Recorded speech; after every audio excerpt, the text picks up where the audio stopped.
আজ কোল্ড কফিটা বানাতে বানাতে আমার জীবনের প্রথম কোল্ড কফি খাওয়ার কথা মনে পড়লো। আমি যার কাছে ইকোনমিক্স পড়তাম ওনাকে আমি দাদা বলেই ডাকতাম।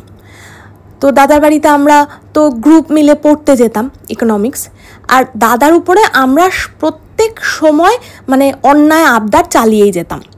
প্রত্যেক দিনই পড়তে যেতাম, আর সাথে আবদার থাকতো হয় সিঙাড়া, নয় মশলা মুড়ি, নয় মিষ্টি, আর দাদাও হাসি মুখে সব মেনে নিত। তো এরম একদিন আমরা সবাই মিলে চেপে ধরলাম যে আমাদের কোল্ড কফি খাওয়াতে হবে। কোথায় পাওয়া যায়, কি নাম, কিচ্ছু জানি না। তো দাদাই আমাদের বলে দিল যে ঠিক আছে, পার্ক স্ট্রিটে তখন একটা বারিস্তা ছিল ছোটো মতো, তোমরা কেউ দেখেছো কি না জানি না, এখন মনে হয় নেই। তো একটা ডেট ঠিক হলো যে আমরা পার্ক স্ট্রিটে যাবো ওই বারিস্তাতে কোল্ড কফি খেতে। আর ভাবো কি এনার্জি আমাদের প্রত্যেকের। প্রচণ্ড বৃষ্টি হচ্ছে, মানে ঝড় বৃষ্টি, আমরা তার মধ্যে ট্রেনে করে পৌঁছে গেছি পার্ক স্ট্রিটে, কি না কোল্ড কফি খাবো।